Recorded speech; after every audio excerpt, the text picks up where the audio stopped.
자, 지금 사진에 나온 사람이 오늘 우리가 수업을 하게 될 전혜린이라고 합니다. 여러분, 전혜린에 대해서는 혹시 들어본 적 있습니까? 우리나라 한국 최초의 여성 동문학자입니다. 뭐 여성 동문학자라는 표현보다는 그냥 한국 최초의 여성 외국유학 학자 이렇게도 또 말할 수 있습니다. 그래서 이분에 대해서 우리가 오늘 첫 시간에 우리 강좌에 맞기 때문에 하고자 합니다. 여러분 텍스트를 참조하면서 수업을 들으면 좀 도움이 될 겁니다. 그 텍스트를 한번 볼까요? 예를 들어서 여러분 그 수업 자료실에 보면은 제가 텍스트를 몇 개 올려놨는데 그 중에 여러분이 제목에서 요 제목 전혜린과 관련된 제목을 찾아서 출력해가지고 보면서 수업을 들으면 될 겁니다. 물론 시험 칠 때도 그 텍스트들 중에서 이제 텍스트 제목과 유사하게 제가 시험 문제를 내면 거기에 대해서 서술형으로 답안을 작성하면 됩니다. 여러분이 너무 걱정할 필요가 없는 게 저번 학기에도 그렇게 수업을 진행했지만 시험 치기 한 1-2주일 전에 예상 문제를 제가 몇 문제 내줍니다. 그래서 그 예상 문제 중에서 시험 문제를 두세 문제 내기 때문에 여러분들이 예상 문제에 맞게 텍스트를 보고 답안을 작성해 놨다가 서술형으로 쓰면 됩니다. 그리고 출석부는 이제 출석 점수는 여러분 그 10점이고 기말고사, 중간고사 또 이렇게 돼 있는데 여러분이 출석이 너무 안 좋으면 감점이 있을 수 있으니까 한 번까지는 감점이 없습니다. 그 외에 이제 결석이 있을 때는 여러분들이 그 다음 시간에 올 때 그 진단서라든지 의사처방진이라든지 뭐 이런 거를 보여주면 출석 인정을 해줍니다. 그래서 여러분이 교양 과목이니까 말 그대로 우리 교양 있게 그죠? 출석도 열심히 하면서 그렇게 수업에 임해야 되겠습니다. 물론 이번 학기 아마 3월달까지는 온라인으로 출석 체크를 한다든지 아마 이렇게 진행될 것 같습니다. 그 외에 또 여러분들의 문의사항 같은 것은 오프라인 때 또 만나면 여러분을 통해서 또 질문을 듣고 답변을 해주도록 하겠습니다. 자, 그러면 이제 전혜린에 대해서 한번 알아보도록 하겠습니다. 전혜린은 그 1950, 60년대 에서 이제 우리가 이때는 아무래도 우리가 한국 전쟁 50년이니까 한국 전쟁이 이제 끝나는 시점이었고 또 분단됨을 통해서 우리의 과거 전통과 단절된다든지 이런 어떤 그 변화가 많았던 시기입니다. 잠깐만요. 지금 이제 여러분 알다시피 그 코로나 사태 때문에 지금 초중고생들이 전부 방학이 있고 그 지금 학교에 가지 못하고 있습니다. 3월 말까지. 더군다나 제가 이제 세 자녀 아빠 중에 너뚱이가 하나 있는데 그 너뚱이가 7살입니다. 그래서 위에 누나, 둘째 누나하고 12살 차이인데 너뚱이는 통제가 안 됩니다. 아직. 누나들은 제가 여기 녹화하고 있으면 안 들어오는데 너뚱이 제가 말을 해도 지금 통제가 안 되네요. 이해해 주십시오. 자, 그러면 계속해서 보겠습니다. 그래서 이러한 시기가 이제 전우린이 유년기였습니다. 전혜린이. 그래서 전후 이 젊은 지식인 세대는 이런 전쟁이라는 아주 절망적인 상황과 마주하고 있었기 때문에 이 지식인들의 마음속에는 항상 어떤 불안의식이나 강박의식이 잠재하고 있었습니다. 또 물론 긍정적인 면도 있습니다. 전쟁을 폐화된 상태에서 이제 더 잃을 것이 없기 때문에 주가로 치면 바닥을 친 상황 아닙니까? 그래서 의식적으로 이제 좀 더 새로운 미래 세계를 향해 나아가려는 그런 또 의지도 있습니다. 이렇게 긍정적인 면과 부정적인 면이 동시에 상존했다고 볼 수 있는데 1934년에 태어나서 해방과 전쟁을 체험하고 서구 근대 문물을 접한 이 60년대 한국 지식인, 우리가 오늘 배우게 되는 전혜린은 결국 전후 세대에 들어갑니다. 그래서 전혜린이 이 전쟁이 끝난 후 혼돈스러운 이 시기에 한편의 완벽한 문학 작품을 창작하고 싶은 그런 어떤 갈망, 이런 문학적인 어떤 자아 구현의 욕망이 굉장히 강한 여성이었습니다. 하지만 그 당시 전쟁 이후에 좀 암울했던 그런 어떤 시기를 극복하는 것이 쉽지는 않았죠. 그래서 독일에서 유학하고 와서 한국에서 강단에 몇 년 섰다가 또 수필집이나 책을 몇 권 냈지만 안타깝게도 31살에 요절하고 맙니다. 그래서 굉장히 사실은 그 재능에 비해서 좀 안타까운 면이 많은 그런 여성이라고 볼 수 있습니다. 그래서 이 전혜린이 자신의 어떤 존재의 문제를, 여성이라는 어떤 존재의 문제를 극복하기 위해서 이 31살 죽기 전까지 그 짧은 생애 동안에 정말로 필사적인 노력을 했지만 자기가 발을 내딛고 있는 현실에, 그 당시 우리나라의 현실에 끝내 적응하지 못했습니다. 그래서 삶을 마감하게 됩니다. 자, 전혜린 얼굴만 계속 나오니까 조금 단조롭죠. 그래서 다른 화면, 전혜린이 유학했던 곳이 뮌헨입니다. 그래서 이 사진을 여러분 잠깐 보여드리겠습니다. 옆으로 하는 게 더 잘 나올까요? 이 뮌헨에 지금 다행히 햇빛이 있고 좀 밝은 날이라서 좋은데, 사실은 저도 독일 유학할 때 느꼈지만 독일은 굉장히 흐리고 비가 온다든지 이렇게 흐린 날씨들이 많습니다. 1년 중에 3개월 정도가 일조량이 있는 시기입니다. 그 외에는 전부 흐리고 우중충하고 비가 온다든지 이런 날씨입니다. 그래서 독일 캠퍼스에서는 이렇게 맑은 날씨, 햇빛 있는 날은 전부 야외 수업입니다. 캠퍼스 밖에 나와서 잔디밭에서 해바라기처럼 옷을 벗고 온몸으로 햇빛을 받고, 그래서 우리는 제가 학교 다닐 때에도 제가 이제 80년대 학번이라서 그 당시만 하더라도 물론 군부 독재 때문에 시위나 데모도 하고 했지만 저는 그 운동권은 아니었지만 그 제 동료들이 그 시위 참여하고 할 때 리스트 내다보면서 또 마음속으로는 지지를 했습니다. 그래서 이제 그때만 해도 우리는 야외 수업인데 요즘에는 여러분 야외 수업 잘 안 하죠. 제가 봐도 야외 수업 하는 경우가 좀 드문 것 같았습니다. 그래서 그런 어떤 캠퍼스 낭만이 좀 부족한 게 아쉬운데 시대적 상황이 그런 것 같습니다. 자, 여기 뮌헨이고, 그 다음에 이렇게 보면은 자, 흐린 날씨죠. 흐린 날씨죠. 여기가 뮌헨의 도심지 중에 한 건물지인 것 같은데 좀 흐리고, 이게 이제 전형적인 독일 날씨라고 볼 수 있습니다. 자, 전혜린 책 중에 이제 전혜린 얼굴도 나오죠. 자, 이게 이제 전형적인 우중충한 독일 날씨입니다. 그래서 이 사람들이 햇빛이 날 때는 실내에 그냥 안 있습니다. 자, 조금 밝은 곳으로 갈까요? 여기 공원처럼.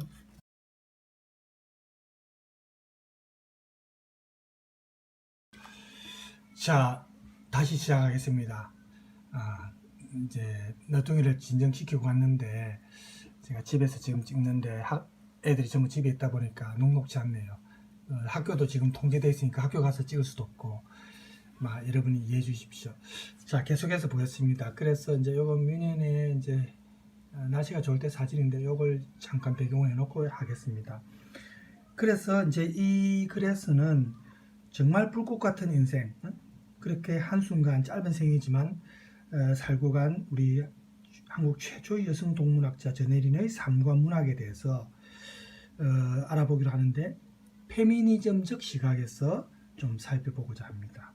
그래서 우리가 글을 쓸 때 여러분 이렇게 서론에서는 항상 문제 제기가 중요하죠. 그래서 앞으로 본론에서 어떤 내용을 전개할 것이다 라는 것을 명료하게 밝혀주는 것이 서론에서, 혹은 들어가는 말 이렇게 다른 식으로 표현할 수 있지만 서론에서 중요한 부분입니다. 그래서 앞으로 이제 여러분이 이 수업을 하면서 이런 논술 형태의 글을 많이 보게 되는데, 여러분이 앞으로 졸업 논문을 쓴다든지 이럴 때도 이런 형식의 글을 밑에 각주도 달고 뒤에 참고 문헌도 달고, 그래서 이런 형식도 연습해 놓으면 여러분이 졸업 논문 쓸 때 많은 도움을 받을 수 있으리라 생각이 듭니다. 자, 그 다음에 그럼 본문에서는 어떤 식으로 전개될 것인가? 첫 장에서는 여러분 텍스트를 보면 알겠지만 전혜린의 자의식 형성 과정, 또 이 유년기나 청년기의 독일 유학 시절, 여기에 초점을 맞춰서 이제 살펴볼 겁니다. 그 다음에 이제 인생에서 좌절할 수밖에 없었던 이 전혜린의 어떤 자의식의 모순이나 갈등을 아까 말했다시피 페미니즘의 시각에서 분석을 할 겁니다. 마지막 본론 세 번째는 이 전혜린의 글쓰기 행위를 여성적 글쓰기의 관점에서 특징 짓고자 합니다. 요거 세 가지가 이 글에서 초점을 맞추는 부분이다, 이렇게 볼 수 있습니다. 자, 그러면 여러분 텍스트에서 그 150페이지 있죠. 150페이지에 보면은 이 한국 최초의 독일 여성 유학생 전혜린, 작은 1번 자축으로서의 지적 인식력, 이 부분을 참조하면서 여러분이 들으면 되겠습니다. 자, 바탕화면은 조금 다른 걸로 할까요? 자, 여기 역시 미넨의 어떤 그 야외 카페 아마 사진 같고, 이 사람은 중세 그릴 파르츠라는 사람입니다. 유명한 문학 작가입니다. 자, 독일의 전형적인 날씨가 또 나오죠. 안개도 끼가 흐리고 뭐 이런 날씨가 많고, 이제 이건 독일 미넨 대학교 내입니다. 물론 최근은 아니고 조금 예전 강의실 같습니다. 전혜린의 사진입니다. 전혜린이 제가 사진 같네요. 자, 그 다음에 독일의 이제 카페 이런 데서 이제 여러분도 요즘에 스타벅스라든지 커피점에서 공부 많이 하죠. 독일에서 많이 볼 수 있는 풍경입니다. 자, 독일 뮌헨 시내인데 여기서 뮌헨 내 슈바빙이라는 지역이 있습니다. 예술가들의 글이라고 합니다. 프랑스 몽마르트 언덕처럼 유명한 그런 예술가들의 글인데 이제 전혜린이 있었던 곳입니다. 자, 이제 커피 한잔 하고 야외 카페 이렇게 돼 있고, 이거는 눈이 올 때 풍경이네요. 눈이 올 때 이제 독일. 자, 요 화면 해두고 이제 봅시다. 그래서 전혜린이 굉장히 영향을 많이 받은 인물이 있습니다. 바로 아버지입니다. 전혜린이 어릴 때 일제시대니까 이 아버지가 그 당시 일제시대 고급 관리의 한 사람이었습니다. 그래서 전혜린은 어릴 때부터 직접 데리고 앉아서 한글도 가르치고 일본어도 가르치고 이렇게 했는데, 고등교육을 받은 아버지가 여성도 교육을 통해서 남성 못지않은 사회적 지위와 명성을 얻을 수 있다, 이렇게 생각하고 자녀 중에 장녀인 전혜린에게 굉장히 애정을 많이 기울였습니다. 그런데 이 전혜린은 딸을 이렇게 성공시키려고 하는 아버지의 기대를 만족시키려고 어릴 때부터 아버지의 마음에 들려고 공부를 열심히 했습니다. 하지만 마음 한구석에는 항상 뭔가 결핍된, 충족되지 못한 그런 어떤 느낌을, 행복하지 못한 그런 느낌을 갖고 유년 시절을 보냈습니다. 그래서 이게 본질적 존재로서 어떻게 보면 채워질 수 없는 그 자신의 존재에 대한, 여성이라는 존재에 대한 무의식적인 자각이 아니었나, 우리가 이렇게도 생각할 수 있습니다.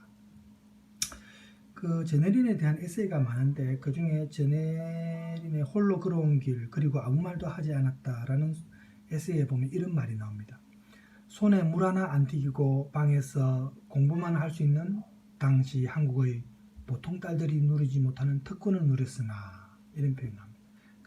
집안이 부였기 때문에 이런 특권을 누렸지만 그럼에도 불구하고 그 당시 50년대 가부장제 한국 사회에서 여자아이라는 한계를 극복하는 것은 어려웠습니다. 그런데 그 당시에 비슷한 시기에 프랑스에서는 시모네 드 보부아르의 제2의 성이라는 책이 출간되어서 남녀 성차별에 대해서 많은 주목을 받았던 시기고, 페미니즘이 이제 꽃피웠던 시기입니다. 그래서 그 보바르의 책에 보면은 그런 내용이 나옵니다. 제가 잠깐 인용해 보면 남성은 양극인 동시에 전체이기 때문이다. 여성은 남성과의 관계에서 규정되고 구별되지만 남성은 여성에 대해 그렇지 않다. 여성은 본질적인 것과 구별되는 비본질적인 것이다. 남성이 주체이며 절대자이다. 여성은 타자이다. 이런 표현이 나옵니다. 그래서 이렇게 이제 저네린도 이 책을 굉장히 이 책에 심취했는데 저네린은 왜 여성들은 수백 년 동안 타자로서의 자신의 위치를 제한 없이 받아들였는가에 대해 항상 의문이 있었습니다. 보바르의 관점에서도 마찬가지죠. 그래서 여성이 남자들 가운데서 분산되어 살고 있다. 즉 여성들은 주거, 노동, 경제적인 이해관계 그리고 사회적 지위를 통해 다른 여자들보다는 개별 남자들, 즉 남편이나 아버지와 보다 긴밀하게 결합되어 살고 있다. 이런 표현이 이제 나옵니다. 보바르의 책에 나오는 표현입니다. 그래서 이게 보면 이제 남자의 어떤 부속품으로서 일부로서 이렇게 여자들이 특징지어진다. 그 당시에 이제 서구에서는 변화가 있었지만 한국 사회는 여전히 그런 시각이 지배적이었습니다. 그래서 저네린이 일찍부터 자신의 존재 문제에 이렇게 집착할 수 있었던 것은 이렇게 아낌없이 책을 사주고 지식을 습득할 수 있는 기회를 부여한 그 아버지 덕분이었다. 이렇게 볼 수 있지만 그럼에도 불구하고 저네린의 유년 시절은 이 아버지라는 막강한 권위 또 아버지의 어떤 그 소망에 따르기 위해서 아버지에 의해서 어떻게 보면 자기가 통제되었던 컨트롤되었던 그런 시기였다 이렇게 볼 수 있습니다. 그래서 저네린이 유년 시절을 아버지의 굴레에 있었던 유년 시절을 해상하는 내용이 에세이에 나오는데 그 중에 제가 인용을 해보면 이런 부분이 있습니다. 흔히 딸이 그렇듯이 아버지를 숭배하고 있었고 두려워하고 있었다. 아버지 마음에 들고 싶다는 욕망이 의식 밑에 그리고 의식 표면에도 항상 존재하고 있었다. 아마 일생 동안 나는 이런 의미로 아버지로부터 완전히 독립할 수 없으리라 이렇게 생각이 든다. 의식의 세계에서 나는 결국 언제나 아버지를 대상으로 지식을 쌓아올렸던 것 같아. 그러니까 아버지의 마음에 들기 위해서 자기가 이렇게 아마 어릴 때 열심히 했다 이런 생각이 들었던 것 같습니다. 그래서 여성으로서의 저네린은 가장의 권위가 절대적이었던 그 당시 한국의 가부장적 사회에서 아까 그 프랑스의 보부아가 규정한 것처럼 타자적 존재였다 이렇게 우리가 볼 수가 있습니다.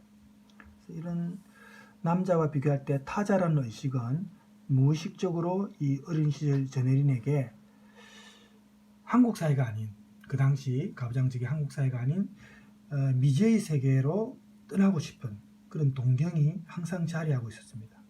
먼 데에 대한 그리움입니다. 어디론지 멀리 미지의 곳으로 가고 싶은 그런 충동이 항상 마음속에 싹트고 있었습니다. 그래서 우리가 이런 걸 볼 때 이제 사조에서도 낭만주의 사조가 있습니다. 여러분 낭만주의 사조 하면은 잘 모르는 수강생들은 아마 낭만주의니까 아주 로맨틱하고 정말 밝은 이미지만 생각할 수 있습니다.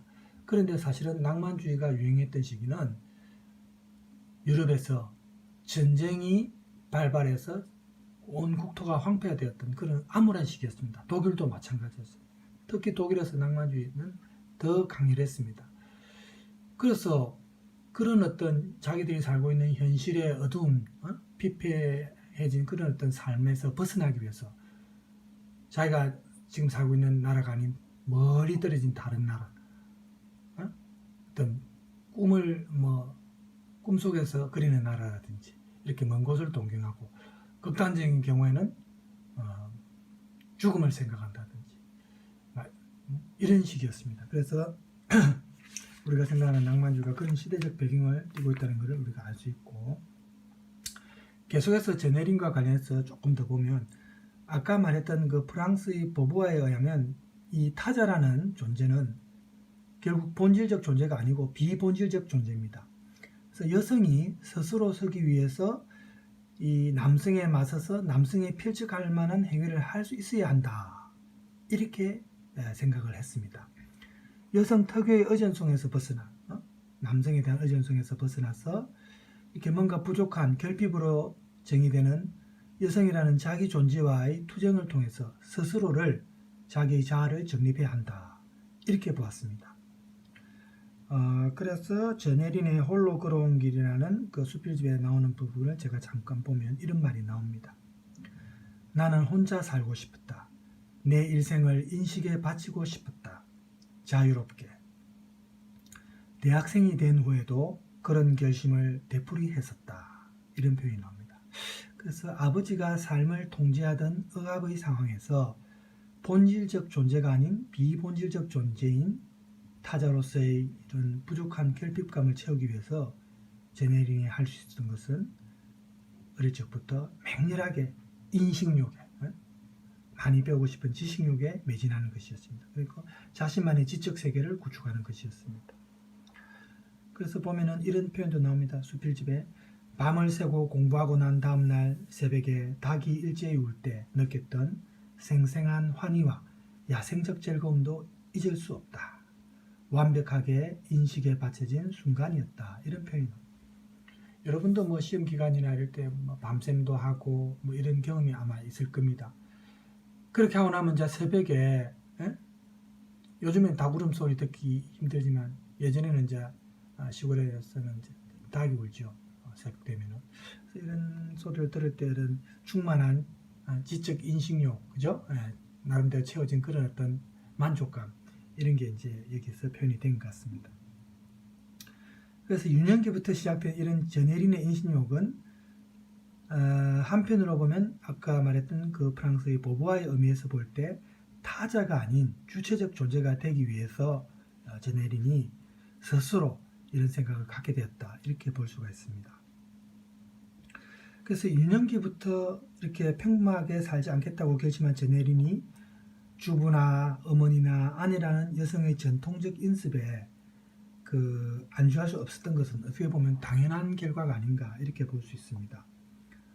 그래서 이런 제네린의 인식욕은 아까 말했던 보부아의 의미에서 비본질적 존재를 본질적 존재로 고양시킨다 이렇게 볼 수 있고, 또 제네린은 자신의 의지가 아닌 타에 의해서 강요된 그런 인습적인 삶, 그런 여성의 삶에 순응할 수 없었다 이렇게 볼 수 있습니다. 자, 그래서 이제 아마 독일 유학의 길을 떠나지 않았나 이런 생각이 듭니다. 자, 여러분 텍스트에 보면은 153쪽으로 가면, 자 153쪽에 보면 독일 체류의 서구 근대성 체험이라는 부분이 있습니다. 자, 이 부분을 여러분이 이제 참조하면서 이제 계속 수업을 하도록 하겠습니다. 다른 화면으로 넘어갈까요? 조금 밝은 화면이 낫죠? 예. 자, 그래서 1955년에 10월 달입니다. 다니던 법대를 그만두고 제네린은 미지의 땅인 독일로 떠납니다. 그래서 여기에 이제 각주도 나와 있지만 제네린의 에세이 중에 독일로 가는 길이라는 에세이에 이런 표현이 나옵니다. 그것이 없으면 절대로 안 되는 것, 궁극적인 것이 빠져있는 것만 같았다. 그 유일의 것은 그때의 나에게는 정신 또는 철학이라고 느꼈었다. 그래서 나는 어느 때부터인지 철학을 공부하려 마음먹게 되었고 책을 읽게 되었었다. 이런 표현이 나옵니다. 그래서 여기서는 보면 이제 미지의 땅 독일에서 이 제네린이 자기가 열망했던 본질적 삶의 의미를 과연 채울 수 있었을까 이런 의문점이 듭니다. 그래서 우리가 조금 보도록 하겠습니다. 독일 체류 기간은 1955년부터 59년까지 만 5년입니다. 그래서 이 이국 땅에서의 유학 생활이 이 제네린의 후반기 삶에 31살에 죽었으니까 뭐 이게 후반기 삶이라 볼 수 있겠죠. 절대적 영향을 미칩니다. 이 기간에 제네린이 접했던 서구 근대성 체험 중에 하나는 독일 지식인들의 자유분방한 정신적 자유였습니다. 아까 말했다시피 제네린이 거주했던 뮌헨의 슈바빙 지역은 독일 전국 각지에서 모인 예술가들이나 지식인들이 거주하는 곳입니다. 그래서 이제 이 슈바빙에서 이런 자유분방한 정신을 느낄 수 있었겠죠. 그래서 제네린이 여기에 대해서 한 표현을 잠깐 보면 이런 말이 나옵니다. 하여간 슈바빙은 이 무서운 날카로움으로 발전해가는 기계 문명 속에서 아직도 한 군데 남아있는 낭만과 꿈과 자유의 여지가 있는 지대이다. 신선한 바람 같은 자유의 냄새로 사람을 매혹하고 마는 그런 곳이다. 이런 표현이 나옵니다. 그래서 제네린이 이렇게 형식이나 물질에 구애받지 않고 있는 그 서구 젊은 지식인들의 자유, 또 단호한 저항 정신을 정말로 아마 감탄한 것 같습니다. 이런 표현을 보면. 하지만 제네린이 인상 깊게 받아들이고 높이 평가한 이 독일 지식인들의 해방적인 의식, 자아의식이나 저항의식이 결코 현실적으로 볼 때 제네린이 소유하기는 쉽지 않았습니다. 어떻게 보면 일종의 동경이나 소망에 불과했다고도 볼 수 있습니다. 왜냐하면 어릴 때부터 그 영혼의 고향에 대한 그리움이 항상 이 제네린의 마음속에 내재하고 있었는데, 독일 유학 생활을 하면서도 이런 자기의 어떤 존재론적 삶의 소외, 결핍 이런 부분을 채우면서도 항상 마음 한구석에는 자기 육체의 고향인 한국이라는 고향에 대한 그림이 항상 남아 있었습니다. 그러니까 시공간을 뛰어넘는 것은 쉽지 않았다는 말입니다. 그래서 이 제네린이 몸은 비록 멀리 떨어진 독일에 있었지만 자신의 삶은 항상 한국에서의 어떤 삶, 그게 연장이다, 이렇게 볼 수가 있습니다. 생각은 항상 한국에 가 있었으니까, 그죠? 그래서 이제 그 뮌헨의 몽마르트라는 제네린의 에세이 중에 이런 문구가 나옵니다. 제가 인용해 보겠습니다. 자유, 청춘, 모험, 예술, 사랑, 기지, 이런 어떤 외국 사람에게도 정신적 고향만을 같이 한다면 지리적 고향은 의식하지 않게 해주고 있게 만드는 곳, 이런 표현이 나옵니다. 이렇게 표현하면서도 이렇게 언급한 독일에서도 제네린 자신이 사실은 항상 자유로운 상태는 아니었습니다. 그의 운명에 이런 비극이 드려진 것은 결국 무엇이냐? 전 근대적 한국 사회의 인습적 결혼이라는 굴레였습니다. 유학생활을 혼자 못했습니다. 뒤에 나오겠지만 제네린은 독일에 도착한 지 6개월 만에 아버지가 정해준 사람과 유학을 왔습니다. 거의 반강제적으로 결혼을 하게 된 것입니다. 그래서 이 제네린이 한국에서의 아버지에 이어서 이제 독일에서도 남편이라는 한 남성에 의해서 보호받고 통제받는 그런 상황이 되는 것입니다. 그래서 항상 자기가 벗어나고 싶은 그런 마음이 있었겠죠. 원래는 독신주의자였습니다, 제네린이. 하지만 제네린은 부모가 자녀의 결혼에 절대적 권한을 가지고 있었던 그 당시 한국의 결혼 풍습에 저항하기에는 역부족이었습니다. 더군다나 제네린은 아버지의 명령에 불복하는 게 쉽지 않았죠. 어릴 때부터 그런 어떤 상황이었죠. 그러다 보니까 50년대 이런 인습적 결혼 제도에 순응해야 했고, 그 이후 3년 뒤에 딸을 출산하게 됩니다.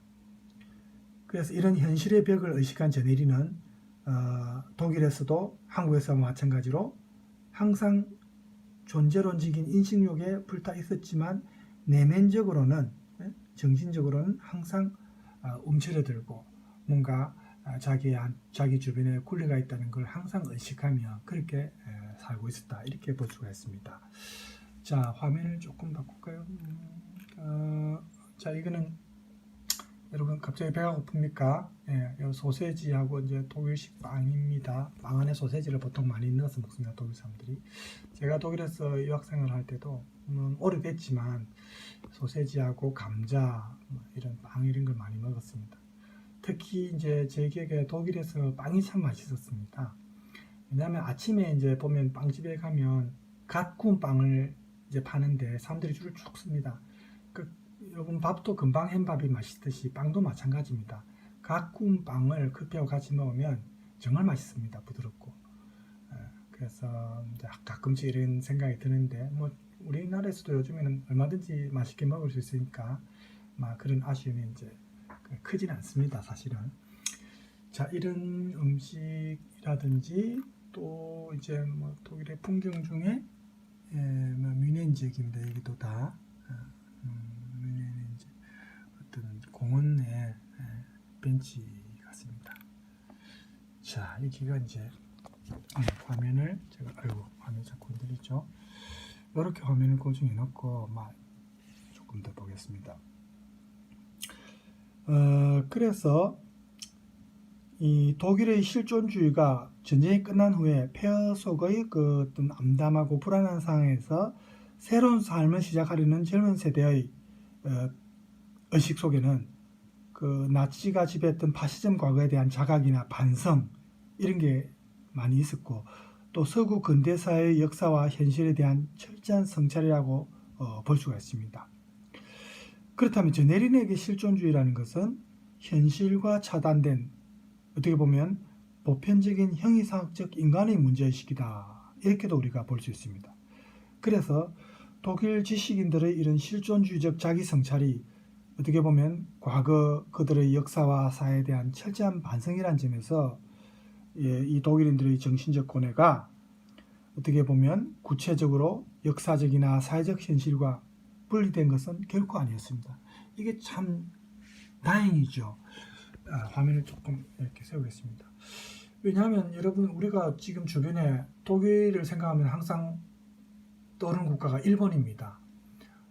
똑같은 패전국이고 전쟁을 일으켰지만 일본 같은 경우는 독일처럼 이렇게 진심 어린 사죄, 주변 국가에 대해서 사죄를 하고 배상을 한다든지 이렇게 하지 않죠. 아직도 역사 왜곡을 하고 있습니다. 또 독일에 제가 있을 때 느꼈지만 그 박물관이나 추모공원 또 기념관들이 많은데 독일이 유대인들을 학살했던 그 홀로코스트와 관련된 추모시설들이 굉장히 많습니다. 그리고 그 안에 이제 아우비슈츠 강제수용소도 지금 있고, 그게 이제 관광객들이 갑니다. 가서 보면 그 당시에 어떤 참상을 느낄 수 있는데, 이런 게 사실은 일본 같았으면 아마 숨기고 은폐했을 겁니다. 그렇죠? 그래서 독일인들은 그런 과거를 다시 반복하지 않기 위해서 후세들이 바로 알도록 하기 위해서 그런 시설을 많이 지어놨습니다. 그리고 그대로 보존하고 있습니다. 그래서 그런 게 독일과 일본의 차이가 아닌가라는 생각이 언뜻 들었습니다. 자, 계속해서 수업으로 돌아가겠습니다. 그래서 그 당시 독일 대학의 상하탑적 분위기가 저네린에게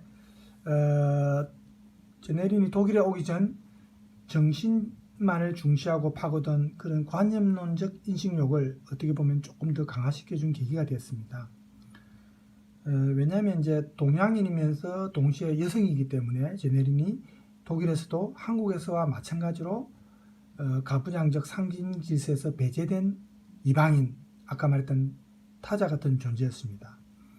그래서 저네린이 자기만의 정신세계로 몰입하면서 니체와 루 살로메와의 어떤 사랑, 여기에 대해서도 또 관심을 많이 가졌습니다. 여러분, 니체와 루 살로메의 사랑 압니까? 니체는 들어봤죠? 유명한 철학자입니다. 그래서 독일 같은 경우에는 유명한 철학자들이 많습니다. 여러분이 알고 있는 유명한 철학자들 이름을 한번 생각해 보면 거의 다 독일인 걸 알 수 있습니다.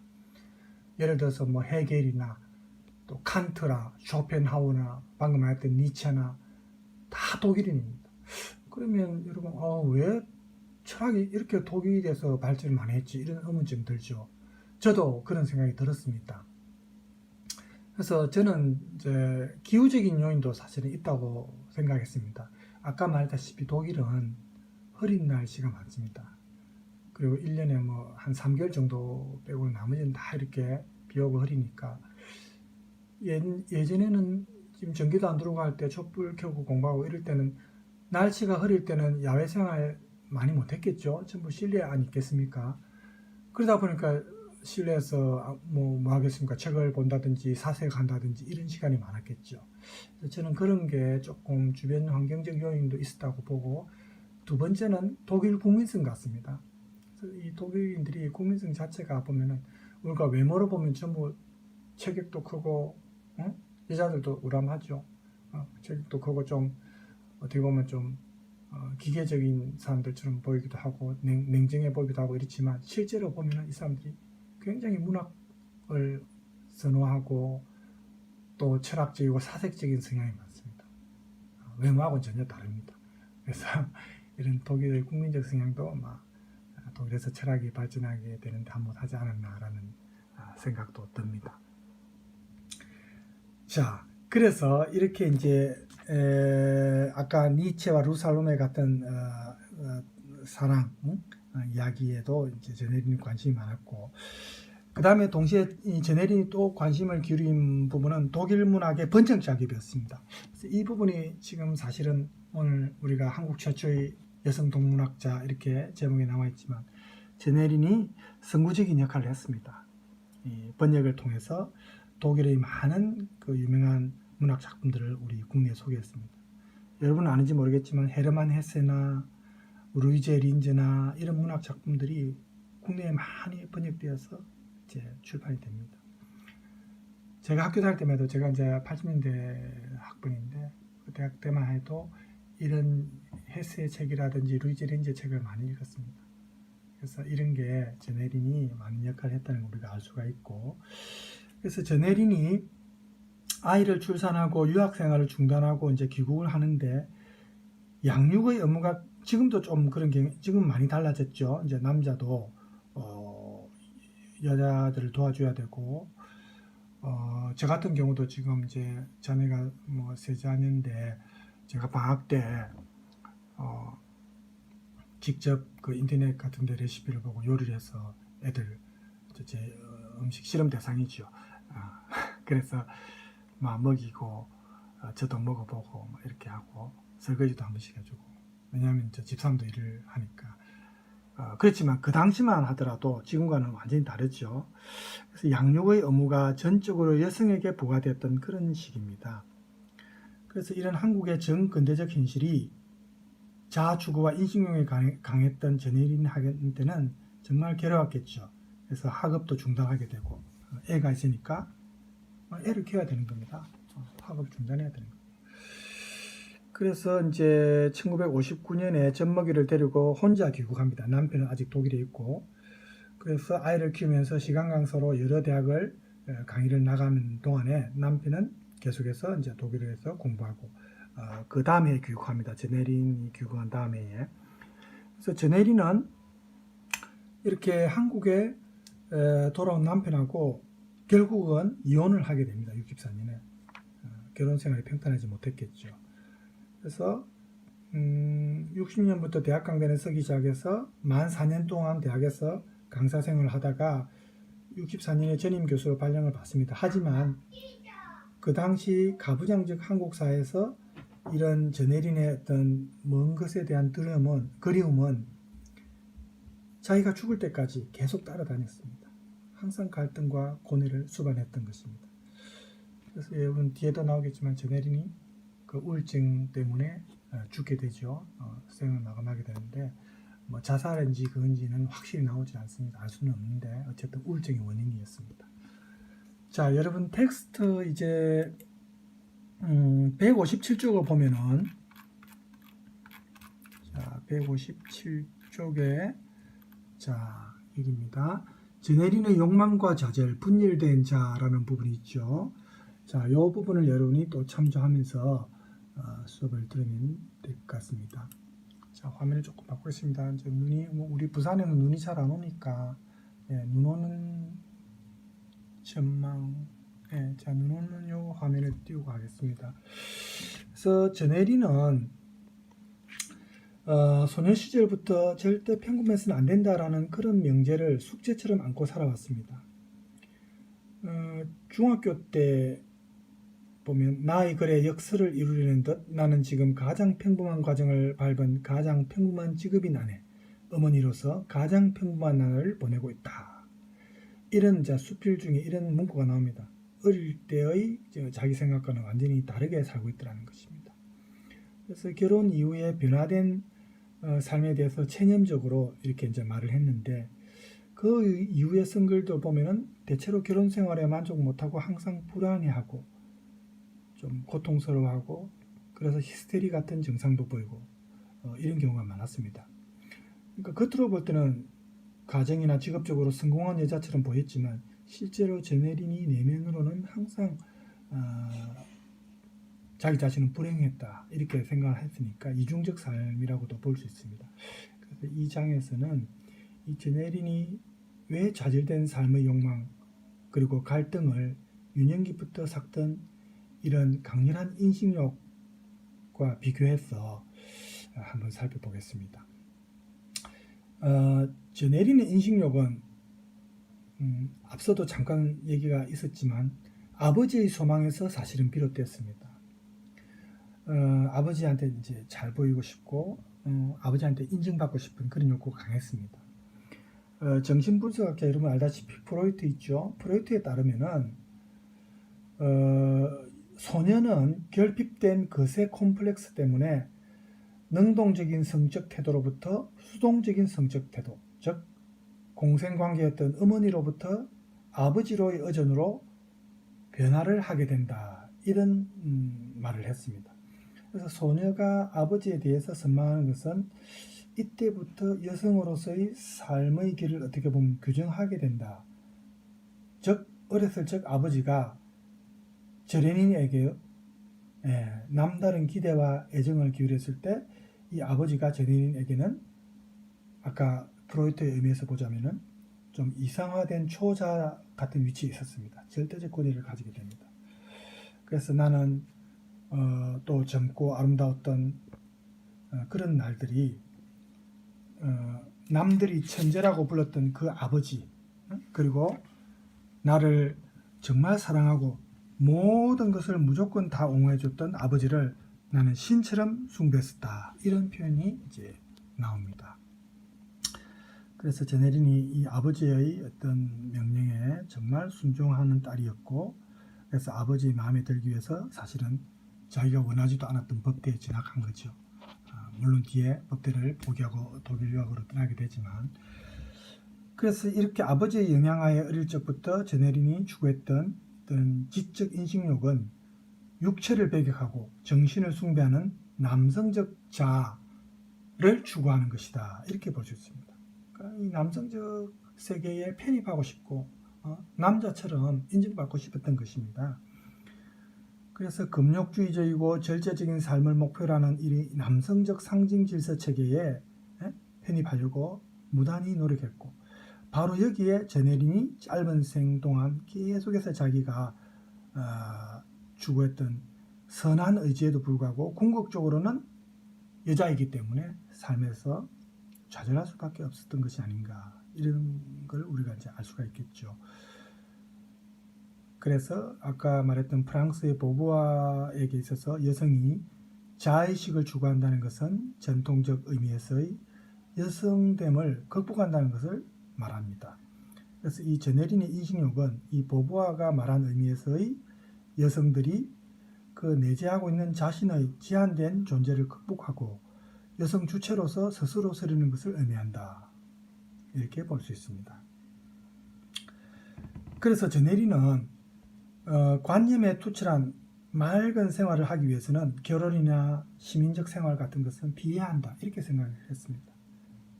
그래서 유년 시절과 대학 시절을 회상할 때 이런 표현을 이제 에세이에 남겼습니다. 그래서 철두철미하게 금욕주의적인 자기인식에 정진하는 남성주의적인 어떻게 보면 남성주의적인 인식욕이 강했고 바로 이것 때문에 제네린의 삶이 결국에는 비극으로 끝날 수밖에 없었다. 이렇게 우리가 볼 수가 있습니다. 왜냐하면 제네린은 강력한 주체적 존재로서 자신을 정립해서 남성 중심의 상징 질서에 진입하려고 했죠. 그렇지만 본질적으로 여성이니까 결코 중심이 될 수 없는 중심이 아닌 타자, 주변부 타자의 존재로 남게 되는 것입니다. 이게 항상 일생 동안 따라다녔던 어떤 갈등이었습니다. 고뇌였고 그래서 제네린이 자신이 열성적으로 추구했던 이런 지식을 부성과 동일시하면서 아버지의 영향이 크니까죠. 부성과 동일시하면서 무의식적으로 남성화를 지향하고 있었습니다. 아까 말했다시피 아버지의 법이 지배하던 그 가부장적 사회질서에서 제외당하지 않으려면 이 가부장적 질서에 적응해야만 했기 때문입니다. 하지만 이와 동시에 제네리는 어릴 때부터 자기도 모르는 무의식 속에서 정신과 육체가 분리된 행복하지 못한 그런 부족감에 시달리고 있었습니다. 물질이나 인간, 육체에 대한 경시, 그리고 정신이나 관념, 지식에 대한 어떤 숭배, 그리고 또 내부에서는 이 두 세계가 완전히 분리된다는 것은 이렇게 어릴 때부터 자기 마음속에 삭트고 있는, 항상 어떻게 보면 자기한테 붙어 다니는 그런 병이었습니다. 여기 병이라고 표현이 되어 있죠. 우리 159쪽에 보세요. 각 주에 보면 그래서 이게 제네린이 홀로 걸어온 길이라는 에세이집에서 한 표현인데, 자기 자신도 이걸 어떻게 할 수 없는, 치유할 수 없는 병으로 본 것 같습니다. 자, 그래서 제네린이 이제 여자친구, 어릴 때 여자친구인 주혜라고 있었습니다. 이 주혜에 대한 집착적 어떤 사랑, 이런 얘기도 에세이에 나옵니다. 그래서 여러분이 관심 있는 분은 좀 한번 개인적으로 읽어보시고, 유년기에 정말 이렇게 애정을 기울였던 친구 주혜와 더불어서 제네린이 또 관심과 애정을 가진 대상은 동생이 있습니다. 전채린이라고 있었습니다. 그래서 보면 이런 표현이 나옵니다. 에세이에. 동생을 존경할 수 있는 기쁨은 아무나가 맛볼 수 있는 기쁨은 아니다. 나는 한 동생을 가졌고 사랑했고 존경했다. 이런 표현이 나옵니다. 이덕희 씨가 제니가 관련된 편지를 이제 공개했는데 여기에 나오는 표현입니다. 그래서 여기에서 우리가 보는 이제 내용은 제네린이 자신의 분신처럼 아끼고 집착하고 애정을 기울였던 친구나 동생이나 딸 모두 여성이라는 점입니다. 어릴 때부터 제네린이 아버지를 모범으로 삼고 경외하고 남성성을 지향하고 이렇게 했지만, 이와 동시에 자신과 같은 성인 여성에 대한 그리움, 동경, 이런 게 무의식 속에 항상 있었던 겁니다. 모성애, 난 그것을 얼마나 미친 듯이 아쉬워하는가. 난 그것을 받아보지 못하고 자랐고, 그래서 인식하지 못하는 새 모성애의 동경도 내 가슴 속에 깊이 뿌리를 내리고 말았다. 이런 표현이 역시 편지에 나옵니다. 우리 인간에게 최초의 고향은, 여러분 많이 들은 표현 중에 어머니 자궁이라는 표현을 들어봤습니까? 여러분 너무 오래돼서 기억도 안 나죠? 저도 기억이 안 납니다. 어머니 자궁 속에 있다가 우리가 이 세상에 나온 거 아닙니까? 그죠? 그래서 그 자궁 속에서 경험한 어떤 합일감, 하나된 느낌, 어머니와 자기가 하나된 느낌, 이런 체험이 출산을 하면서 이제 깨지죠. 그런 어떤 충만한 느낌이 항상 자궁 속에서의 느낌이 이제 우리가 각인이 되는데, 여성 입장에서. 그래서 어릴 적에 이렇게 존경이나 숭배와 경외의 대상이었던 아버지가 이제 제네린 출산을 경험했으니까 적대적 대상으로 이제 의식이 바뀌는 겁니다. 1959년 일기에 보면 이런 표현이 나옵니다. 나는 어머니가 나를 위해 하신 모든 것에 대해 어머니께 감사한다. 어머니는 사랑스럽고 선량한 분이다. 인간으로서 어머니는 아버지보다 훨씬 가치를 지닌 분이다. 나는 아버지를 동정할 수 있고 이해할 수도 있다. 그러나 결코 그를 사랑하거나 존경할 수는 없다. 아버지는 어머니같이 한 인간을 위해 공헌하지는 않는다. 이제 모성애와 관련해서 이런 말을 했습니다. 그래서 이렇게 남성인 아버지에 대한 제네린의 감정이, 제네린의 감정이 이렇게 양가적인 그런 감정이 동시에 내재하고 있었다는 것을 우리가 알 수 있습니다. 그 아버지의 법이 지배하는 상징 질서에 순응하고는 있었지만, 또 다른 한편으로는 무의식 속에는 이런 아버지의 법이 지배하는 상징 질서로부터 도피하고 싶은 그런 충동이 있었다는 것을 우리가 이제 알 수가 있습니다. 자, 화면을 조금 바꿀까요? 또 여러분 아직 배는 안 고프겠지만, 오렌지 주스하고 빵하고 이제 뭐 독일에서 간단하게 보통 이렇게 먹습니다. 낮에, 그죠?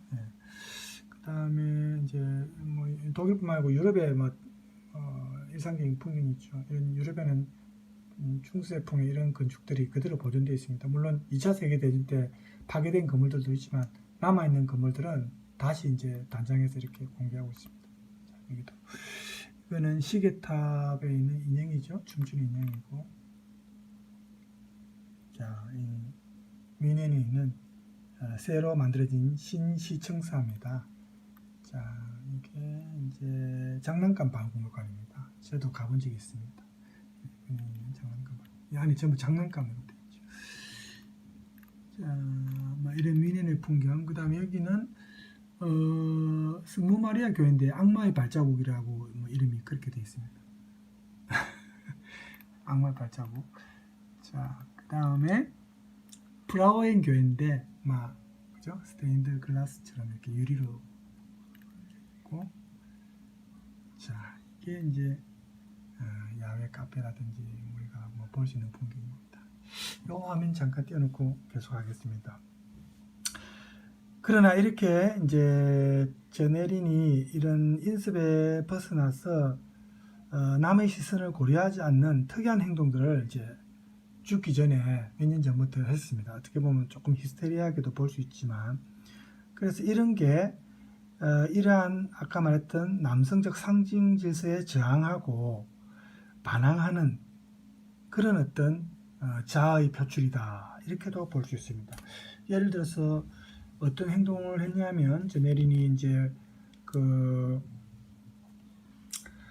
당시에 여성한테 이제 술은 금지됐는데 술을 마신다든지 담배를 또 핀다든지 이런 음주나 흡연은 그 당시 남성의 소유물이죠. 그래서 이런 행동을 통해서 이제 남성적인 그 행위를 보여주고, 또 어떤 때는 세수도 안 하고 눈 화장을 한다든지 기분 내키는 대로 립스틱을 칠한다든지 맨발로 길을 걷는다든지 이렇게 남의 시선을 전혀 고려하지 않는 행동을 가끔씩 했다고 합니다. 우리도 지금 맨발로 길을 걸어가면 그냥 좀 정신이 이상한 여자라고 생각할 수 있겠죠. 예. 그래서 그런 행동도 저는 일부러 아마 한 것 같은데, 그래서 이렇게 남성적 상징 질서에 대해서 저항하고 반항하는 행동을 가끔씩 보인 것이 이제 사람들에게는 일반적인 그 행동으로 보이지 않았겠죠. 그 다음에 이제 이렇게 결국 결혼이라는 제도가 이 저네린의 입장에서 보면 인간을 속되고 타율적으로 만든다. 특히 여성을. 그래서 저네린은 현실이 좀 본질적 존재로서의 자아를 채워주지 못하기 때문에 정말 마음속으로 아마 괴로워한 것 같고, 아까 말했다시피 죽기 전에 우울증에 시달려서 항상 죽음을 생각했답니다.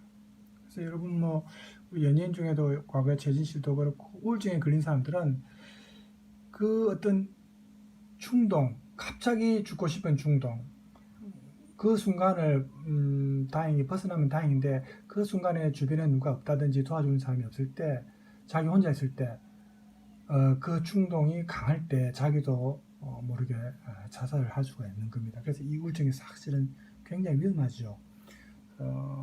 여러분도 항상 웬만하면 삶을 좀 긍정적으로 보고, 그죠? 밝은 마음으로 살도록 헬조선이라고 여러분 말을 하지만 실제로 외국에서 나가보면 그렇게 헬조선 아닙니다. 정말 우리보다 힘들고 위험한 세상이 사실은 나가보면 많죠. 그래서 우리나라처럼 이렇게 밤에 어디 편의점에도 갈 수 있고 이렇게 크게 걱정 안 하는 그런 치안이 안전한 국가도 사실 많지 않습니다. 그래서 여러분이 너무 그렇게 어둡게만 보지 말고 항상 긍정적으로 보면 사는 게 도움이 될 것 같습니다. 그래서 어쨌든 저네린이 이렇게 우울증에 시달리면서 항상 죽음을 생각하고 있었기 때문에 이런 게 이제 결국은 나중에 자살로 이어지지 않았는가, 이런 아쉬움이 남습니다. 자, 시간이 좀 많이 걸리는데 일단 이 정도